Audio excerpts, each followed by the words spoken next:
Assalamualaikum warahmatullahi wabarakatuh. Selamat pagi, siang, sore, malam untuk semuanya. Izin memperkenalkan diri, nama saya Bima Bagastama. Di sini saya ingin membahas mengenai tugas akhir, lebih tepatnya tugas akhir teknik kimia, yakni perancangan pabrik. Nah, kita ini sekarang mau lebih mengarah ke bahan baku, produk, dan alat penyimpanannya. Tapi lebih berfokusnya itu ke alat penyimpanannya ya. Nah, oke, langsung kita masuk ke detailnya. Oke, kita masuk ke pembahasannya. Saya akan menjelaskan sedikit mengenai bahan baku, produk, dan alat penyimpanannya ya.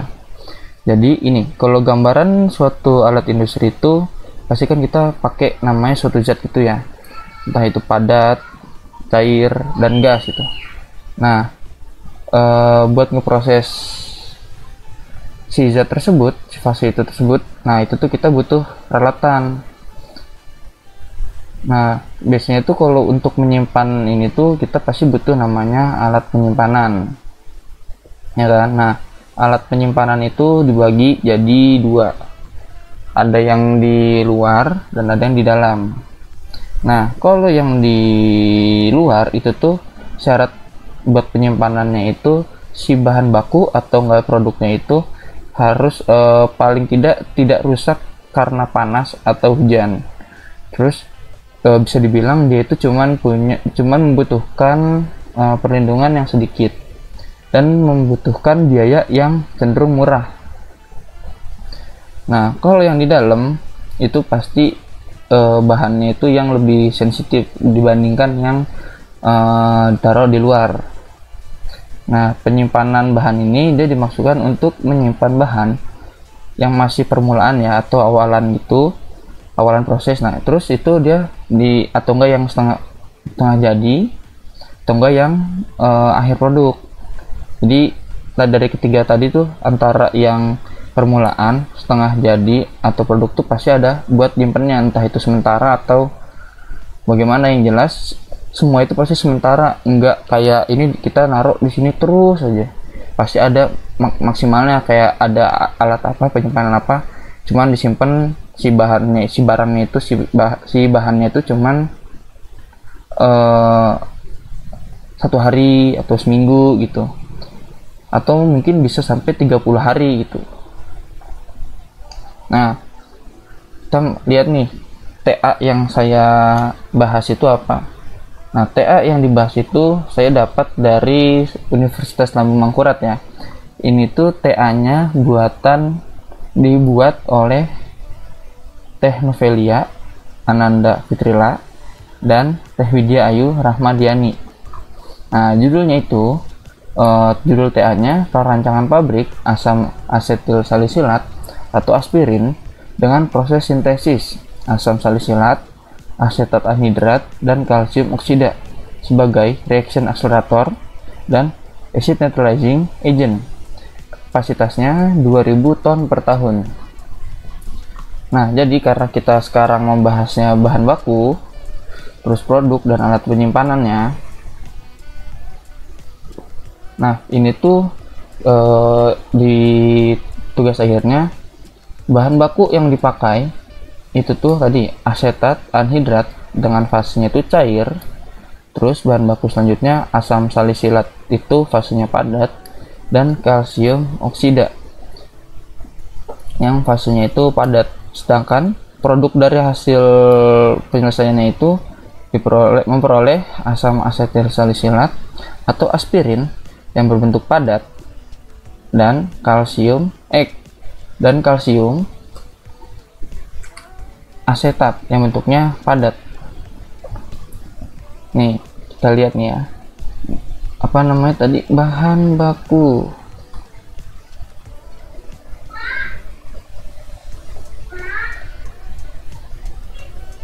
Nah, ini ya.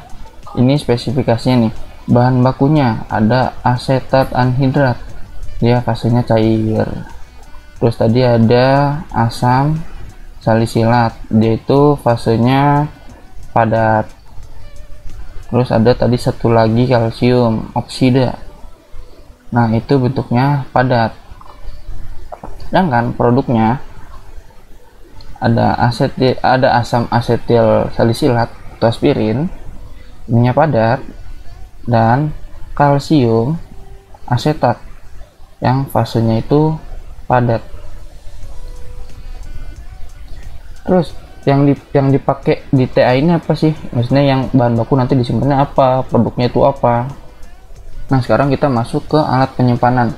Nah, alat penyimpanan ini sekarang di bagian bahan baku dulu ya. Nah, alat penyimpanan itu pasti kode alatnya itu pasti diawali dengan huruf S.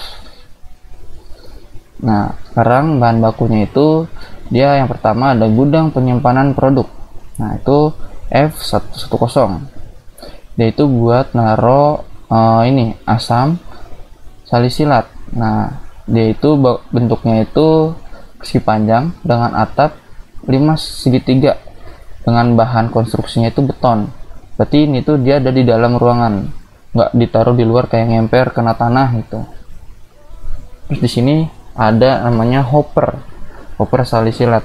Nah, hopper ini dia buat wadah, dia itu wadah buat nyimpan sementara, yaitu bentuknya itu piramid dengan ujung bawahnya itu yang berupa konikal, dimana penggunaannya itu dilakukan kalau dibutuhkan. Contoh misalkan buat nampung sementara nih, misalkan kita memakai itu tinggal nanti si bawahnya itu bakal ngebuka terus nyambung ke alat selanjutnya. Terus yang ketiga ada tangki asetat anhidrat. Nah, itu dia untuk nyimpen si asetat anhidratnya itu ya. Dia itu pakai apa sih? Nah, buat nyimpen si asetat itu dia pakai standar dishet head, dan ininya tuh dia pakai alasnya itu, alas si tempatnya itu dia pakai berupa plate ya. Terus yang keempat dia itu gudang penyimpanan kalsium oksida. Nah, itu tuh dia buat nyimpen ini ya, buat nyimpen bahan bakunya si kalsium oksida. Nah, ini bentuknya sama nih, dia modelnya sama kayak buat nyimpen si asam salisilat. Dan yang terakhir itu ada hopper ya. Hoppernya itu untuk si kalsium oksida. Ini dia sama ya, sama seperti hopper dari asam salisilat. Itu dia fungsinya sama. Nah, terus pas di tengah-tengah proses itu tuh ada lagi nih, ada alat simpan buat sementara buat persiapan ke tempat alat berikutnya. Contoh nih, di sini cuma pakai, saya dapatnya satu karena emang pas saya cek juga cuma satu ya. Situ dia ada hopper. Itu tuh dia buat mengumpan hopper umpan ball mill. Nah, jadi tuh dia alat yang nampung sementara dari si produknya itu, kan produknya tadi ada asam asetil salisilat. Nah, itu tuh dia tempat penyimpanan sebelum diumpan ke si ball mill. Dimana si ball mill itu berfungsi untuk memperkecil ukuran dari produknya tadi si ini ya, si asam asetil salisilat. Nah, itu buat hasil keluarannya dari rotary dryer. Nah, rotary dryer itu dia tuh nanti bakal buat kayak ngeringin gitu, nanti jadi bongkahan gede-gede gitu. Nanti pas dia itu ditaruh di hopper buat nyimpan sementara. Nah, nanti dari ball mill masuk ke ball mill itu bakal ngehancurin, misalnya kayak di keras ya, misalnya biar dia tuh tadinya yang gede-gede jadi kecil ukurannya, biar bisa masuk ke alat selanjutnya. Nah, terus yang terakhir dia itu ini buat untuk produknya ya. Di sini ada bin produk. Itu dia buat alat buat nyimpan sementara si produknya itu sebelum masuk ke gudang. Nah, nanti masuk ke gudang itu ada namanya packaging itu. Nanti dia dikemas baru dimasukin ke penyimpanan. Nah, bentuk si bin produk itu tuh berbentuk tangki silinder vertikal dengan tutup di atasnya berupa plate dan tutup di bawahnya berupa konikal. Terus yang kedua ini buat nyimpen, yang terakhir ya ini ya, yaitu gudang penyimpanan produk. yaitu buat ini tempat penyimpanan si produk asam asetil salisilat itu yang buat terakhirnya ya. Dengan bentuknya itu sama seperti yang tadi yang pertama gini nih, dia bentuknya itu pakai bangunannya itu persegi panjang, atapnya itu 5 segitiga, terus bahannya itu pakai beton. Nih sekarang kita masuk ke TA nya ya, itu ada di spesifikasi alat namanya, spesifikasi alat. Nah ini dia nih ya, ini dia dengan di dalam penyimpanan itu pasti dibuat dulu nih, kayak contoh sini gudangnya asam salisilat ini yang buat bahan baku tuh kayak itu diharuskan kayak penyimpanan suhunya segini, tekanannya segini, nah kan ya, dan semuanya itu ada aturannya, entah itu di suhu berapa dan berapa gitu.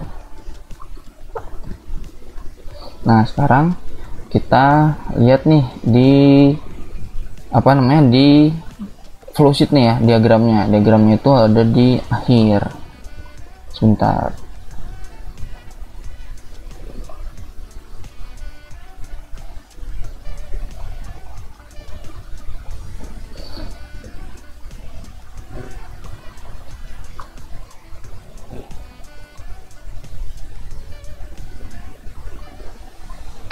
Nah ini nih, ini dia ini utilitas bukan ini. Nah ini nih, ini diagramnya ya. Nah jadi itu, nah ini kan dari tangki, dari gudangnya nih, dari gudangnya. Nah itu nanti pakai alat lagi nih ya kan, ini pakai J nih. J itu dia ada di kanan tuh pasti ada nih. J berapa tadi namanya, aduh berat.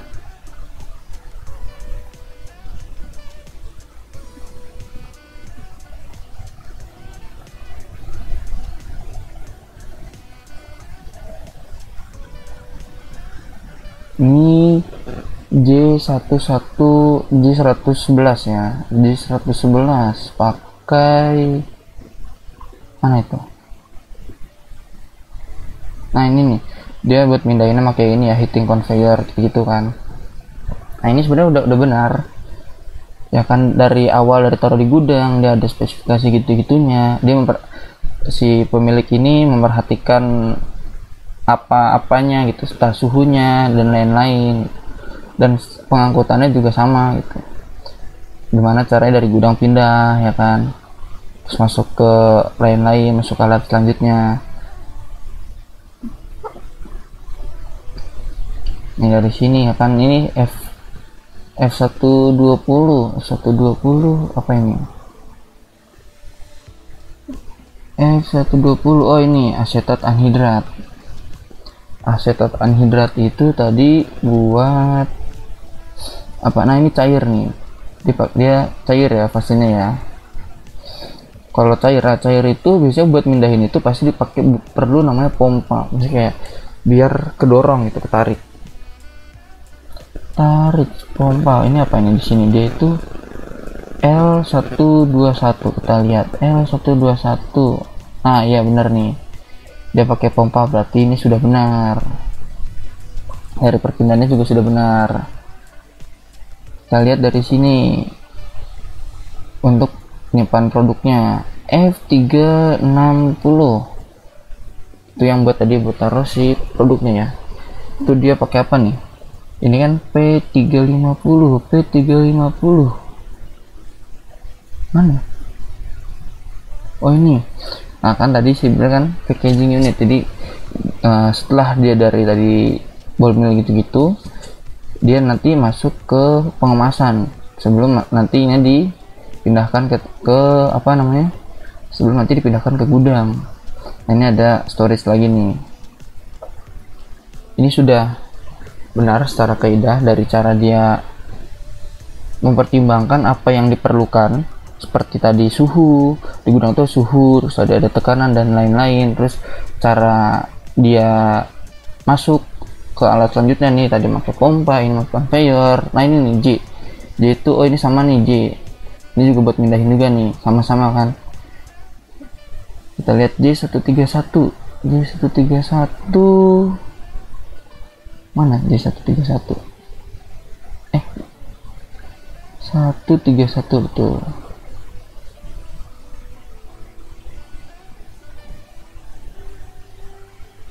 J mana?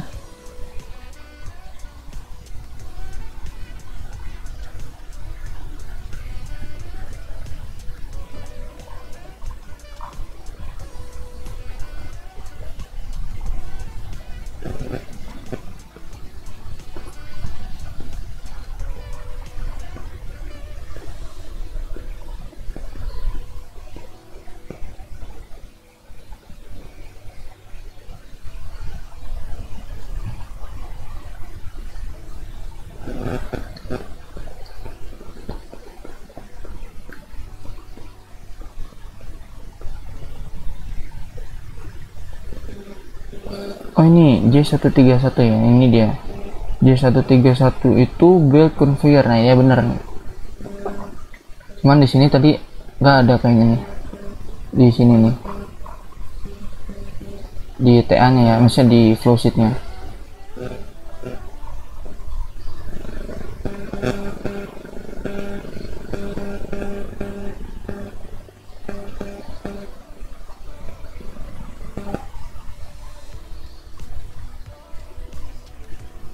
J131 ini satu ya nggak ada. Nah lo bisa sih dimasukin, jadi biar pas ngeliat iniannya tuh lebih masuk gitu, lebih paham, oh ternyata J ya gitu ya. Ini ada nih ya, bener ya, di sini dia buat pemindahannya my conveyor juga. Nah ini sebenarnya sudah bagus, udah cara penyimpanannya sudah benar. Terus kita lihat nih dari denahnya ya, denah tata lokasi pabrik tata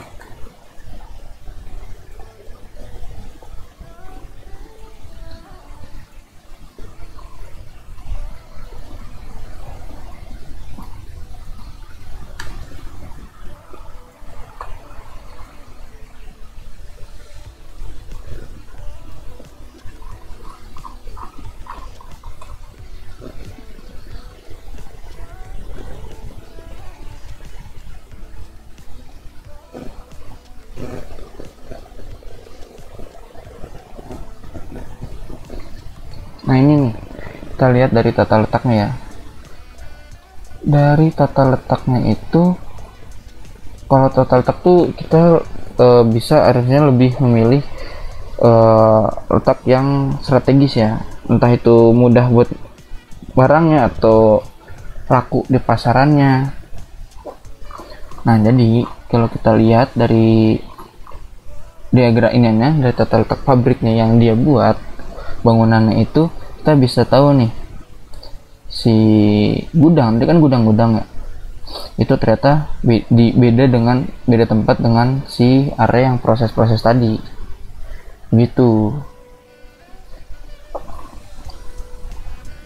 ya. Seperti itu untuk pembahasan TA nya dari si rancangan yang dibuat oleh Novelia Nandain Fitrila dan Widya Ayu Rahmadiani.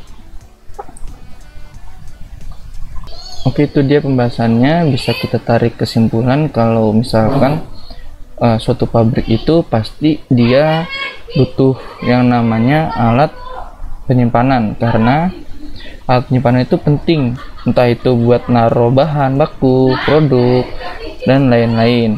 Nah, dalam menggunakan alat penyimpanan itu tentu pasti sudah dipikirkan oleh pihak pabriknya ya. Seberapa banyaknya itu tergantung dari kapasitas atau jumlah, berapanya tergantung dari keinginan si pabrik tersebut. Terus bisa kita lihat lagi kalau misalkan penyimpanan storage itu pasti diberikan kode F. Setelah itu dari yang tadi kita lihat dari dari alat terus dia mau ke alat berikutnya, tadi ada pakai alat lain kayak belt conveyor, ada heating conveyor, terus ditarik ke alat berikutnya itu yang tadi cair ya, yang asetat anhidrat itu pakai pompa biar bisa tarik, karena kalau cair itu emang pakai pompa ya. Kalau misalkan padat kan tinggal nanti di barang ditaruh ke belt conveyor nanti diantar. Bahkan kalau air itu emang harus ditarik itu pakai pompa. Nah itu dia singkatannya ya. Mohon maaf bila ada suara-suara yang mengganggu atau tidak enak didengar ketika video ini. Terus selain itu kayak ada suara bayi atau apa, mohon dimaafkan karena di sini ada bayi itu. Terus mohon maaf kalau ada kesalahan penyebutan, ada kesalahan yang lain, mohon dimaafkan. Terima kasih. Wassalamualaikum warahmatullahi wabarakatuh.